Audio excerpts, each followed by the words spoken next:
L'épidémie de grippe, cette maladie contagieuse qui touche en priorité le système respiratoire est bien installée chez nous.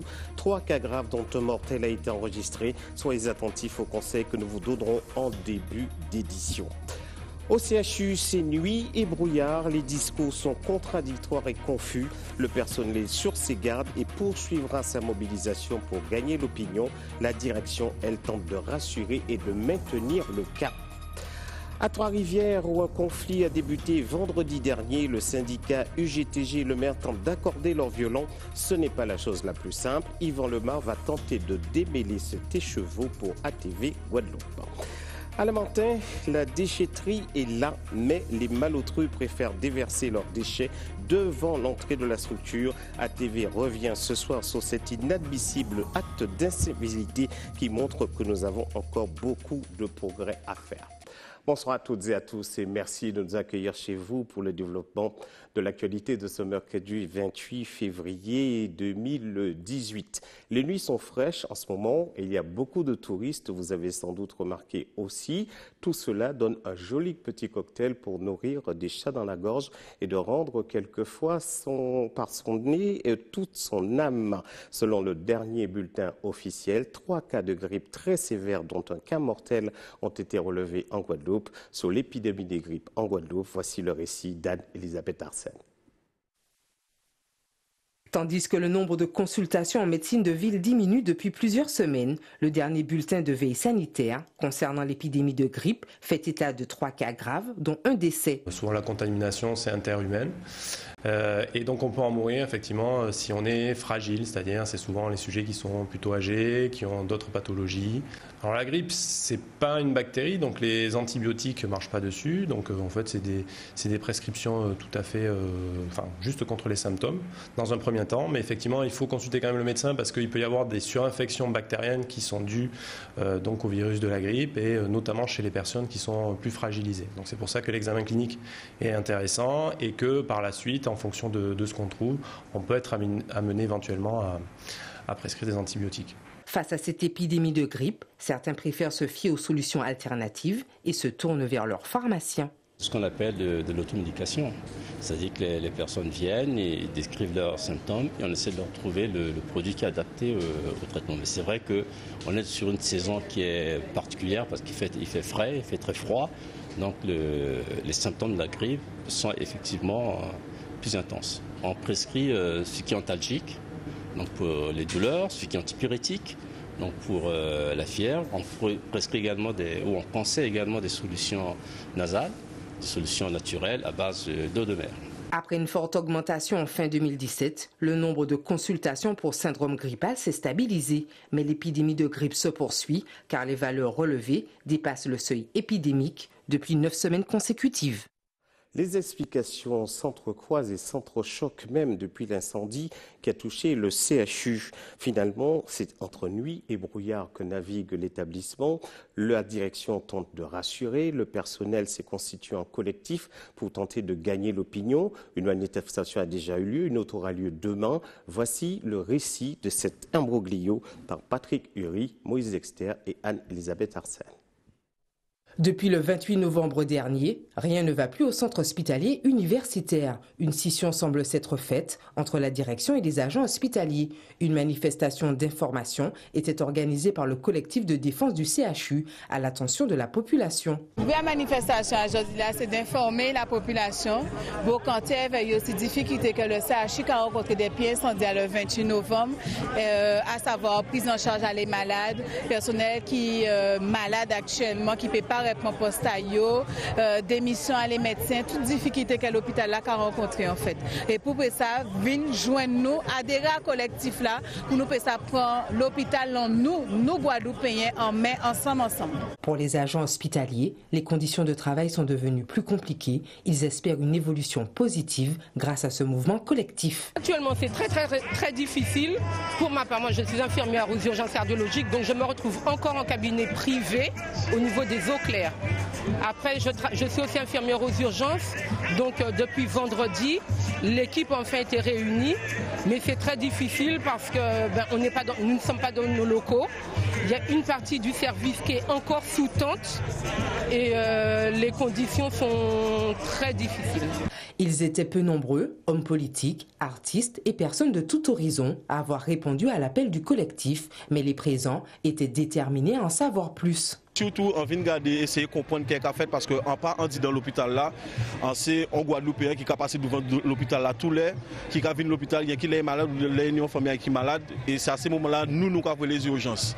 Mais on dit quand j'ai compris, c'est que la fin de l'hôpital est proche. Là, c'est une question de vie ou de mort pour la Guadeloupe. Si nous pas ni l'hôpital, ou là nous caille. Nous avons fait dans l'hôpital, nous avons passé par l'hôpital les nous malades. Il ne faut pas nous songer à partir.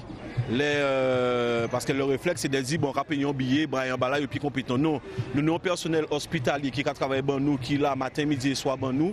Nous avons l'hôpital qui est en nous. Le mouvement du collectif de défense du CHU sera reconduit demain matin, tant les agents hospitaliers ont la volonté de se faire entendre. À Trois-Rivières, commune généralement paisible, un conflit oppose les employés affiliés à l'UTC, UGTG et au maire. La solution n'a pas encore pu être trouvée. Depuis vendredi, ils sont mobilisés. Yvan Lemar tente de démêler pour ATV Guadeloupe cet écheveau. Avant ce mouvement de grève, débuté vendredi dernier, une plateforme de 14 points de revendication avait été présentée le 29 avril 2016. Révision de carrière à ces agents-là. On y les nominations et lauréats, concours et examens. On y le régime indemnitaire. On y nous avons fait la mise en place du ticket restaurant nous fait. Mais là, qu'il n'est pas jamais en vigueur. Et ça a fait nous 2 ans que nous avons couru des placements à ticket restaurant. Il n'est pas déjà en place. Nous passons à ce qui bateau mais nous espérons qu'on joue qu'il arrive. Nous avons l'harmonisation des quotas parce que force aussi, à deux collectivités là, on vivier des gens qui partent d'un quota d'horaire normal, où nous commandons des gens là, dans la réorganisation de chaque service, que nous tiennent compte des manquements à ces agents-là et qu'on intègre à des organisations là qui permettent à répondre à un quota d'horaire normal. Au moins 30 heures. Après une première séance de négociation en mai 2017, 3 autres réunions ont eu lieu l'an dernier. Une nouvelle rencontre jeudi dernier n'a rien donné. Le principal point de désaccord, le régime indemnitaire dont la base repose sur une délibération datant de 2006. Là, ça nous commande, c'est que l'attribution à l'application là, il fait convenablement, mais aussi qu'on revalorise. D'accord? Parce qu'il faut savoir que le régime indemnitaire là, il changeait à travers le changement. Il capotait en notre organisation pour mettre en place. Mais si base là qui est aussi là, il pas solide, mais il faut savoir que le restant là est solide. Donc là, à travers la revalorisation que nous commandons là, nous commandons à ce que ces agents-là ont une base solide qui permet de démarrer une nouvelle appellation au régime indemnitaire. Du côté de la mairie, on se dit ouvert au dialogue social pour sortir de ce conflit. Aujourd'hui, il est vrai qu'il s'agit d'un point, celui qui concerne le régime indemnitaire, sur lequel nous avons certainement une lecture différente. Donc la base de ce point, de traitement du point, reste cette délibération de 2006 sur laquelle elle dit des choses clairement et sur laquelle effectivement il pourrait y avoir des interprétations. Les interprétations aujourd'hui de la section syndicale n'est pas celle que nous avons et certainement il faut que le droit soit dit. S'agissant du pouvoir d'achat, vous savez que tout Guadeloupéen, nous savons que personnellement je suis favorable au développement du pouvoir d'achat. Je suis favorable à ce que les droits soient respectés et nous ferons en sorte à ce qu'ils soient respectés dans l'intérêt, bien entendu, des salariés, dans l'intérêt de la population, pour que les intérêts de l'ensemble de Trois-Rivières soient préservés. Selon les syndicats, 5 points d'accord ont été trouvés pour le moment. La grève est donc reconduite pour une durée illimitée. Vous êtes d'accord avec moi, une déchetterie, ça sert à accueillir des ordures. Mais au Lamentin, ce n'est pas du tout le cas. Les ordures sont déposées devant la déchetterie. Sur ce monde à l'envers, reportage de Patrick Curie, Moïse Exter, Anisa Bertatson. Spectacle devant la déchetterie de Jola, pourtant fonctionnelle et moderne. Voilà ce que l'on peut y voir quotidiennement, un amas de déchets qui s'accumule. La déchetterie est ouverte de 6h30 du matin à 18h et aussi le dimanche. Mais par contre, quand on arrive à la déchetterie, il faut trier. Quand on arrive à la déchetterie, on ne peut pas bénir. Il faut trier et il faut enlever. C'est trop de travail pour certains. Alors ils préfèrent venir le soir et bénir tout autour de la déchetterie, c'est de la malpropreté, c'est de l'incivisme. Ce sont des gens qui n'aiment pas leur pays. Et on voit bien parmi eux des vendeurs de coco. La ville a d'ores et déjà mandaté une entreprise pour nettoyer aux abords de la déchetterie. Mais tout cela génère des coûts supplémentaires dont elle se passerait bien. Le tractopelle que vous voyez, enfin, le nettoyage que vous voyez, c'est un nettoyage que nous mettons en place. C'est un nettoyage que nous organisons. Donc c'est pour ça que je vous dis, on paye 2 fois. On paye pour le personnel de la déchetterie qui fait le boulot et qui est payé pour ça, pour faire un boulot dans les normes, et on paye des prestataires qui viennent ramasser aux côtés de la déchetterie, tout autour de la déchetterie, il y a la malpropreté des gens. Après une longue phase de prévention, le maire passe désormais à la phase répression. Un peu compliqué à mettre en place dans les faits, au vu de la localisation de la déchetterie, mais également aux agressions que subissent les agents municipaux. Je ne saurais vous dire depuis combien de temps ils tentent de faire avancer la coopération dans la Caraïbe, mais cela fait un temps assez long qu'ils s'y essayent. L'association Coreca va encore prendre une initiative intéressante. Ils vont organiser un premier atelier collaboratif d'échange autour du thème coopérer et travailler en réseau dans la Caraïbe. Je recevrai tout à l'heure une invitée pour en parler avec vous. Avant 2019, la production bananière de nos pays ne reprendra pas. La France va créer pour venir en aide à ses petits producteurs un label banane française équitable qui sera vendu plus cher et ça rendra un grand service aux petits producteurs. Voici le reportage de nos confrères d'ATV Paris. Ils sont venus à 2 honorer la banane française équitable. Les ministres Annick Girardin et Stéphane Travers sont très attendus par les producteurs. Et c'est le fer de lance des États généraux de l'alimentation, le revenu du producteur pour mieux innover, pour mieux investir. Vivre de leur travail, c'est ce qu'attendent les petits producteurs. Ils espèrent ainsi garantir leurs revenus. La banane française équitable, c'est une banane qui permettra à ces petits producteurs d'avoir un revenu régulier sur toute l'année. Mais ce sont des producteurs qui vont respecter un cahier des charges et puis deuxièmement aussi tout ce qui est loi française sur le travail. Pour le consommateur métropolitain, il n'en coûtera que 5 centimes d'euros en plus au kilo. 5 centimes, c'est rien. Et puis si c'est pour le produit, c'est très bien, moi, je trouve. J'essaie de manger que des bananes de Guadeloupe ou de Martinique.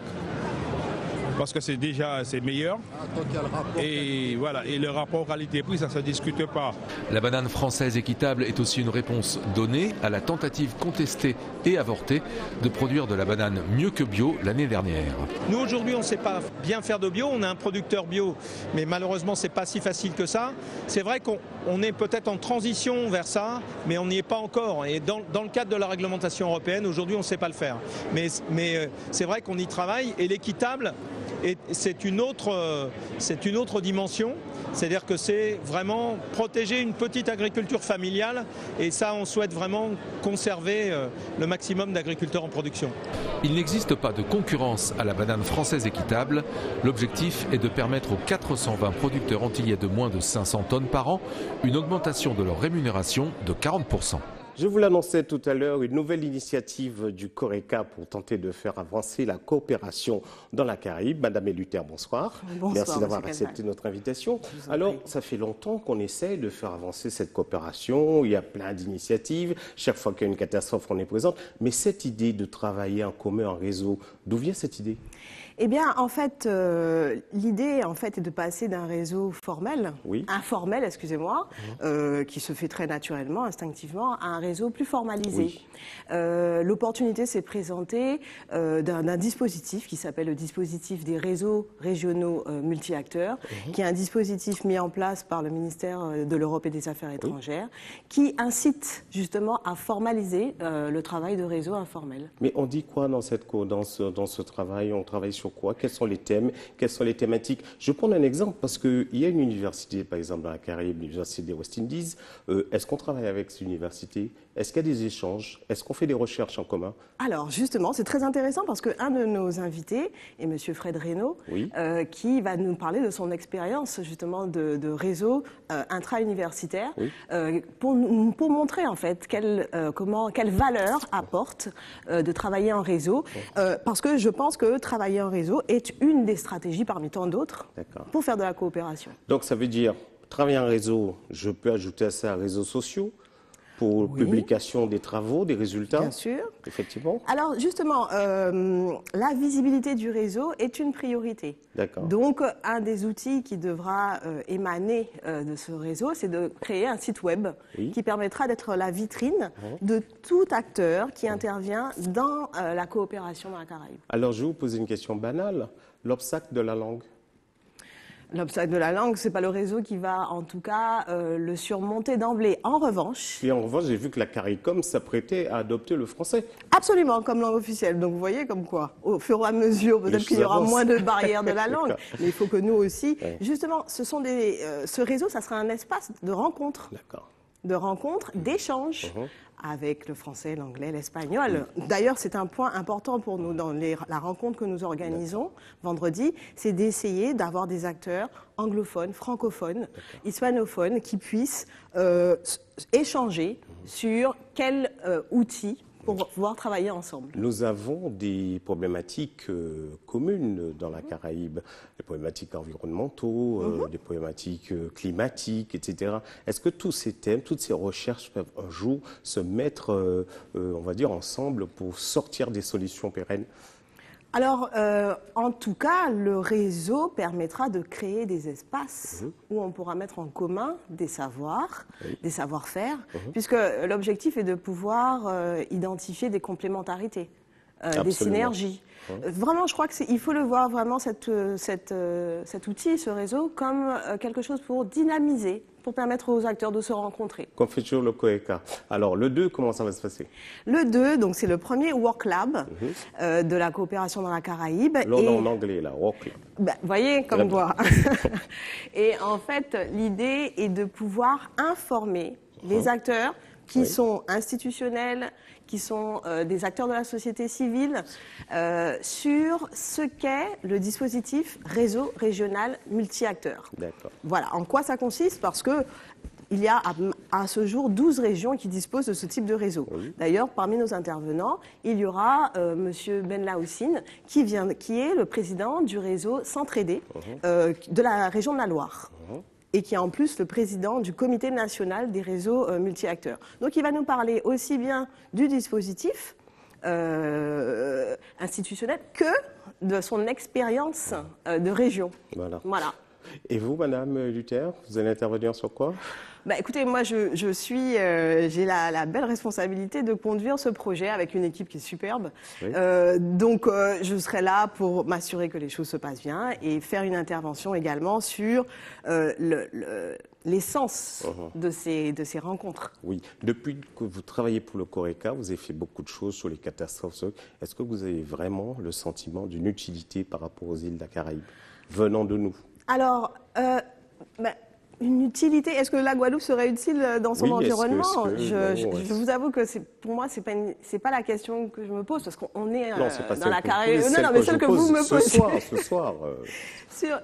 Mais bien sûr que nous sommes utiles. Est-ce que les gens nous considèrent comme utiles par rapport à tout ce que l'on fait? Parce que le CORECA est assez présent sur beaucoup de choses. En tout cas, le CORECA a été pressenti pour mobiliser les acteurs autour de ce Work Lab, autour de cette concertation.